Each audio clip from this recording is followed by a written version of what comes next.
Ba-da-ba-bum. I got him, you got him, we got him. Comic issues, yeah!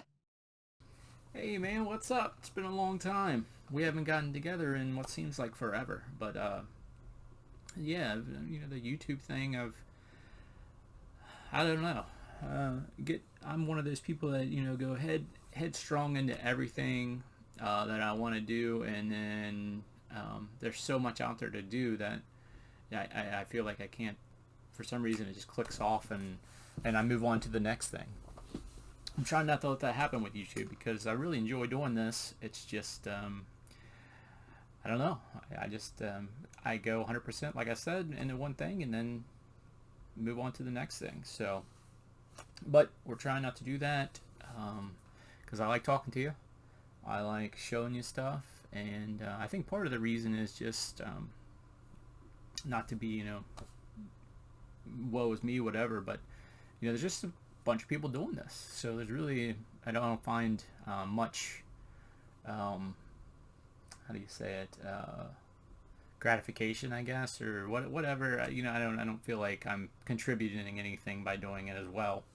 I don't have anything that's different than anybody else besides myself. So, but if you like coming to, talk to me about that, just to talk to me, that's cool. I'll try to put more videos up so we can talk.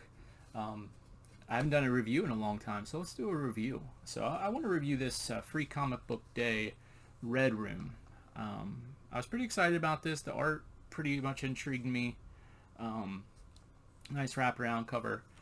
This comic is misleading. This free comic edition is kind of misleading in the fact that it tells you, enough to get you interested in what's the story and who are these people on the covers. They look really cool. They must be doing something, awesome.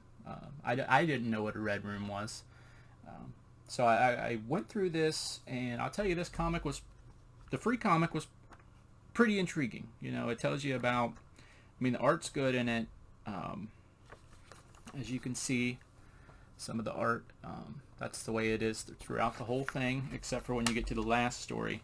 And this is, they're introducing some of the characters in the main line. So here's Poker Face there. And you get the gist that, oh, this is probably going to be, I just noticed this, they snuck a Jubilee in there.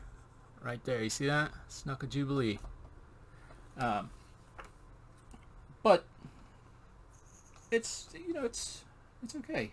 But what I say about they mislead you is there's no graphic content in this. There's scary pictures. It's kind of it's kind of going to be a horror comic.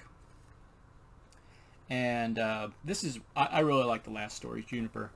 It's about this little girl here that they find, these kids find, and start raising her. That's even though that looks like the kid's story, that's the most graphic one in this whole book, which is kind of cool. So that one at the end is about they find this like monster girl living on this farm, and they raise her for the summer, feeding her and stuff, and they gain her trust, and they start using her as like a weapon. They've seen her. She ate the local cat, and she's ate some squirrels and stuff, and a bully came and started beating him up, so she protects him and starts biting the bully.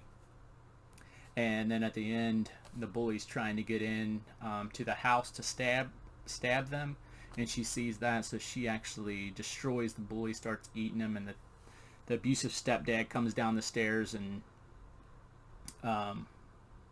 catches her doing that, so he gets freaked out, and he beats the kids. So they really want Juniper to kill the stepdad, so she does that. And then they have to end up knocking her out, and because the police are coming, and they go and take her back and leave her again, where they found her, and a hunter finds her, and that makes the whole story is going to restart. But the reason I say that this book is misleading is the first set of stories. They get you intrigued about the characters, and you want to know more.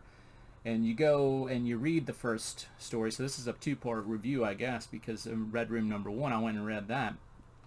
And it's basically about a couple corporations that make snuff films.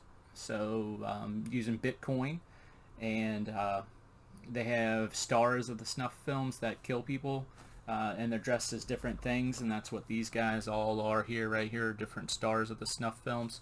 And they end up finding this guy who's doing it on his own, this serial killer that's doing it on his own, and he's using real people, whereas this so that people can't, the corporation can't get caught, they breed their own people. So they've got a breeding compound down below the ground where they're breeding and breeding and breeding, so people don't even know these people exist. So they're killing these people, and they're seeing now that they're so inbred that they're starting to look like monsters. So people aren't getting as big as a thrill that are watching this, because the people are monsters and not real looking people like everyday people. So they're not paying as much. So they want to get this new guy who's been killing people and bring him over. I think his name is Sergeant Slaughter. So they bring him over, and he does his first kill, and they love him. And it's just a really gross comic. You know, it's like human trafficking. It's snuff films. It's, you know, all the trolls and how bad people can be online. It's just the worst of the worst is in this comic, and there's just pages and pages and pages of people being tortured, and, you know, how can you think of killing somebody? There's really just no real story to this thing, and I just didn't enjoy Red Room, so I don't recommend you checking it out unless that sounds, you know, fun to you. I know I kind of felt uneasy after. I usually read my comics at night before going to bed, and I woke up several times, didn't like this thing. So I'm not going to be reading the rest of it. The art's really good in it, I will say that, but the story's just not there for me. But yeah, man, if you want to check it out, pick it up. I know it was a hot book. It probably still is a hot book, but for me, it's just a thumbs down. I don't care for it. But I will say the free comic book day was much better than the regular story. So yeah, I'm gonna give the free comic book day edition a thumbs up, and the real one, thumbs down. So until next time, man, I'll talk to you later. Take care of yourself.